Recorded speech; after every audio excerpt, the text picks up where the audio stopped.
नमस्कार श्रोताओं। जैसा कि जनश्रुति है,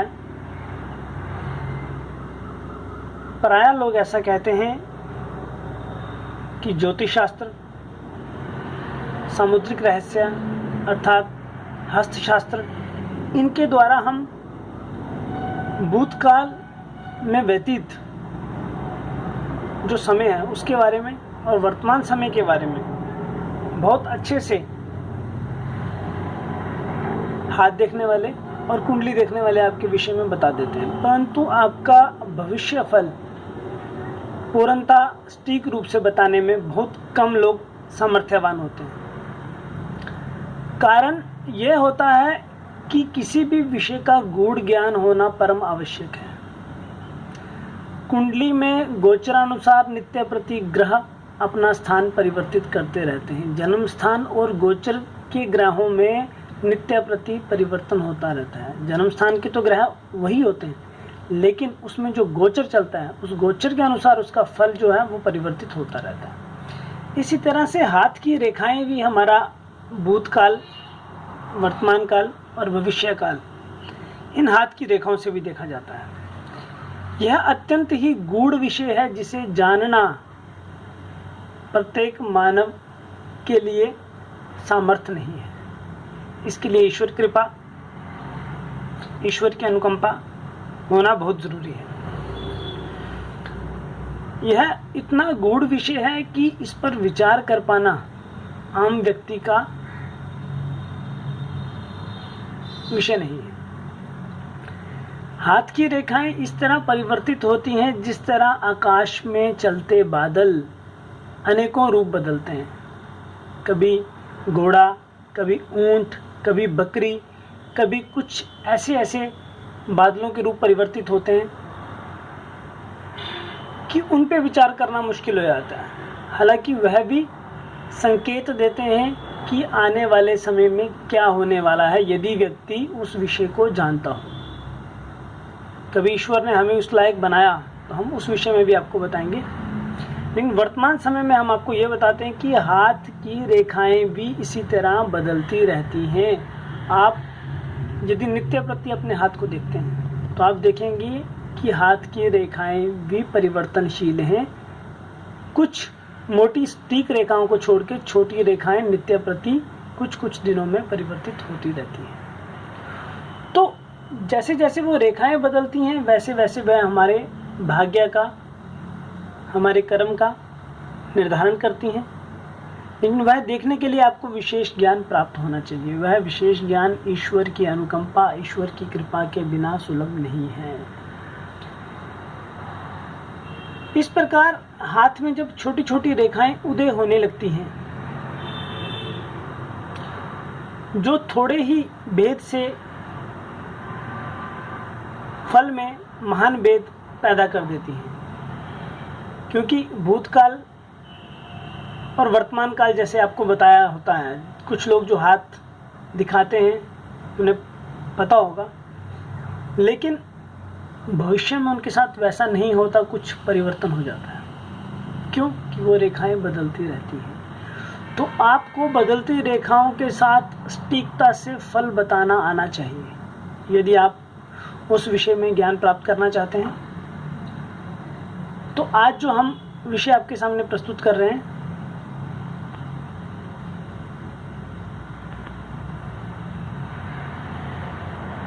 इसमें आपको हाथों की कुछ विशेष जानकारियां जो कि आपके पास होनी चाहिए।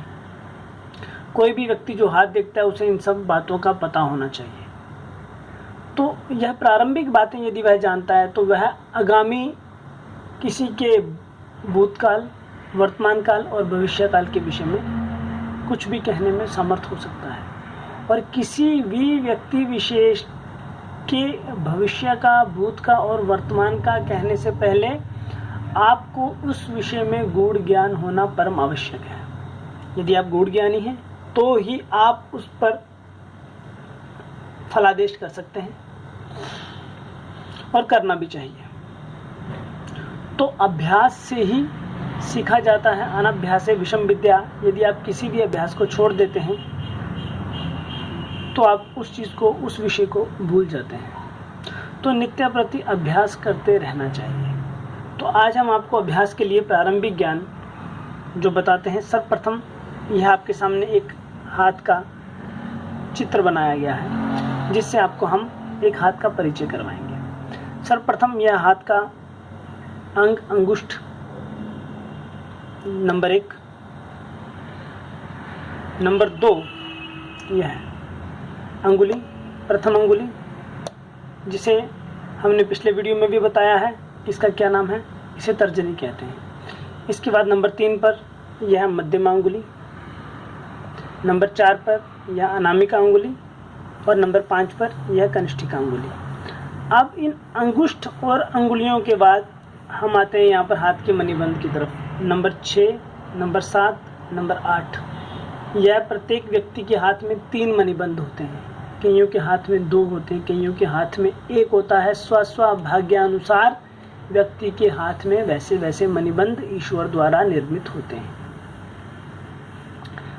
नंबर 8 के बाद अब ये पूरे हाथ का अवलोकन करने के बाद किसी भी व्यक्ति का विचार सर्वप्रथम उसके भाग्य से किया जाता है। नंबर 9 उसकी भाग्य रेखा कैसी है, क्या उसके हाथ में यह भाग्य रेखा है अथवा नहीं है। यदि है तो वह हलाकार है या यूं सीधी भाग्य रेखा है। तो सीधी भाग्य रेखा होती है, जो तिरछी हो जाती है उसे हल रेखा कहते हैं। नंबर 9 के बाद हम आते हैं नंबर 10 पर। यह रेखा, इससे किसी भी व्यक्ति के पिता का विचार किया जाता है। पितृ रेखा भी कहते हैं इसे, कर्म रेखा भी कहते हैं कि व्यक्ति जीवन में कैसे कर्म करेगा, वह विचार हाथ की इस रेखा से किया जाता है। अब नंबर 10 के बाद नंबर 11, इसे मातृ रेखा कहते हैं। इससे व्यक्ति के माता के विषय में, माता के जीवन के बारे में विचार किया जाता है। नंबर 11। नंबर 11 के बाद नंबर 12 पर इसे हम आयु रेखा या स्वांत रेखा भी कहते हैं। ये मुख्य रेखाएं होती हैं। यह प्रत्येक व्यक्ति के हाथ में होती ही होती हैं। कुछ एक लोग होंगे जिनके हाथ में इनमें किसी रेखा का अभाव होगा, अथवा यह रेखा प्रत्येक व्यक्ति के हाथ में रहती ही रहती है। नंबर 12 के बाद नंबर 13, यह रेखा, इसे सूर्य रेखा कहते हैं, अर्थात इसे पुण्य रेखा कहते हैं, इसे रवि रेखा कहते हैं। एक रेखा की आपको अधिक नहीं तो 2 से 3 नामों की जानकारी तो होनी चाहिए।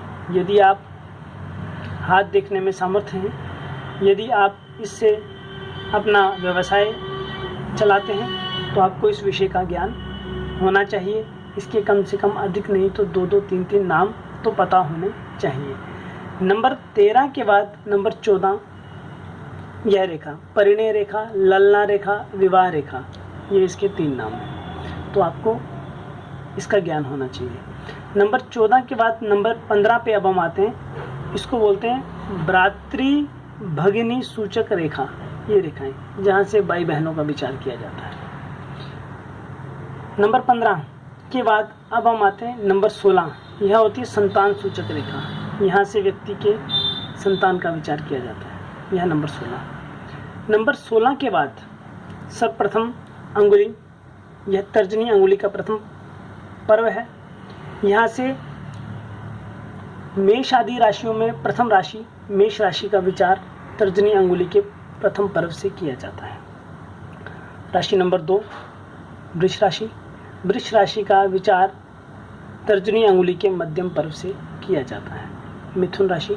मिथुन राशि का विचार इस अंगुली के, यह जो निम्न पर्व नीचे वाला तीसरा पर्व है, इससे विचार किया जाता है। तो ये था हमारा उंगली नंबर 1, तर्जनी अंगुली में मेष आदि 3 राशियों का विचार, मेष, वृष और मिथुन राशि।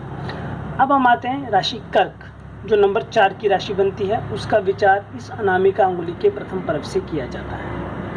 कर्क के बाद सिंह राशि का विचार यहाँ पर इस अनामिका अंगुली के मध्यम पर्व से किया जाता है। सिंह के बाद कन्या राशि का विचार इस अनामिका अंगुली के तीसरे पर्व से किया जाता है। यहाँ तक हमारी 6 राशियाँ पूर्ण हुई, मेष, वृष, मिथुन, कर्क, सिंह, कन्या, तुला राशि का विचार इस अंगुली से किया जाता है। इसे कनिष्ठिका अंगुली कहते हैं। कनिष्ठिका अंगुली के प्रथम पर्व से तुला राशि का विचार किया जाता है। तुला के बाद वृश्चिक राशि का विचार कनिष्ठिका अंगुली के मध्यम पर्व से किया जाता है। धनु राशि का विचार कनिष्ठिका अंगुली के तीसरे पर्व से किया जाता है।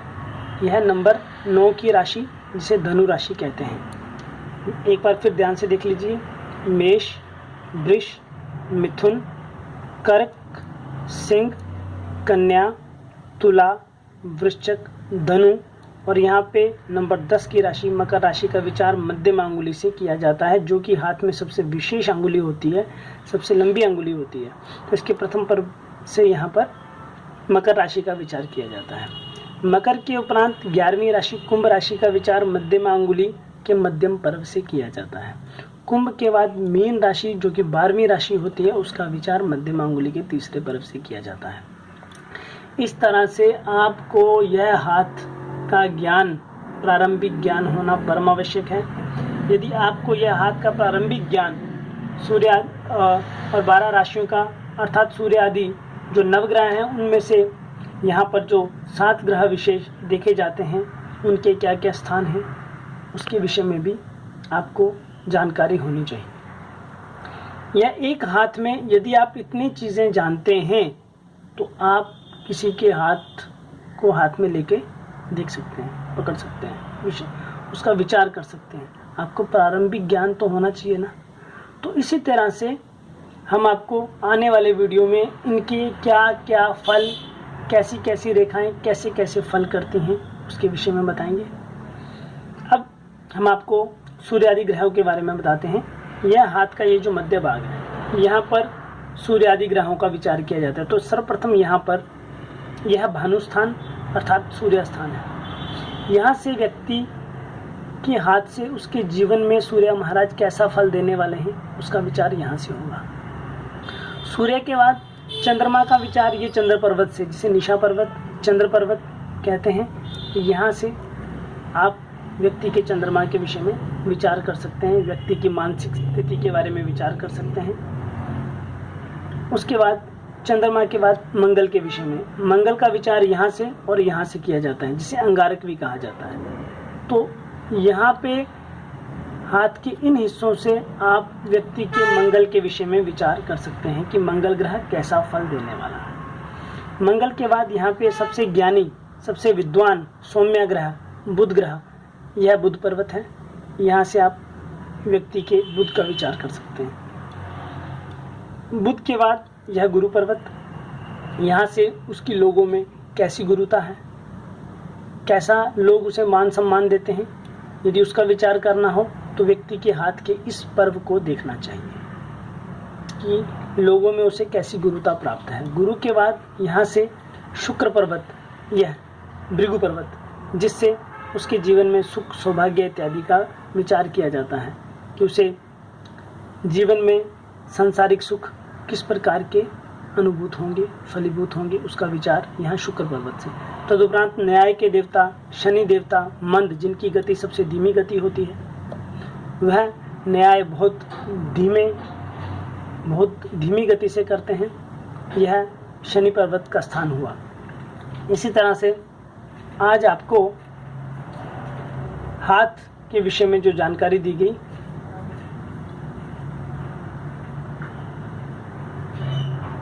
आप उसका विचार यहाँ पे सुगमता से कर सकते हैं। यह था एक हाथ का परिचय। और यदि आपको यह परिचय समझ में आया, अच्छा लगा, तो आप हमारे चैनल को सब्सक्राइब कर सकते हैं, लाइक कर सकते हैं, शेयर कर सकते हैं।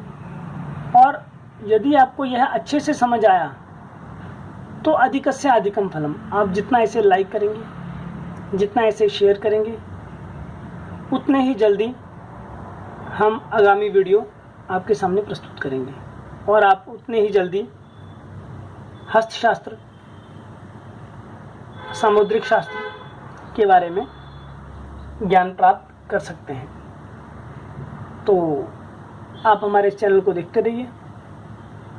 इस वीडियो को देख के यदि आप एक बार देख के भी समझ गए होंगे, यदि ना समझ आया हो दूसरी बार देखिए, तीसरी बार देखिए, और 3 बार देखने से हमें लगता है कि आपको यह हाथ का प्रारंभिक ज्ञान बहुत सुगमता से प्राप्त हो जाएगा। और यह आपके लिए भी लाभदायक होगा। और हमारा ज्ञान, यदि जो ज्ञान हमें ईश्वर की कृपा से प्राप्त हुआ, यदि वह सब लोगों को मिलेगा तो उससे हमारा भी संसार में आना सफल होगा, एवं अन्य लोग जो इसका लाभ लेंगे उनके लिए भी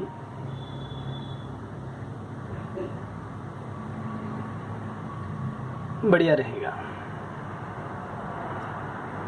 तो हार्दिक धन्यवाद, आपने हमारा यह वीडियो देखा।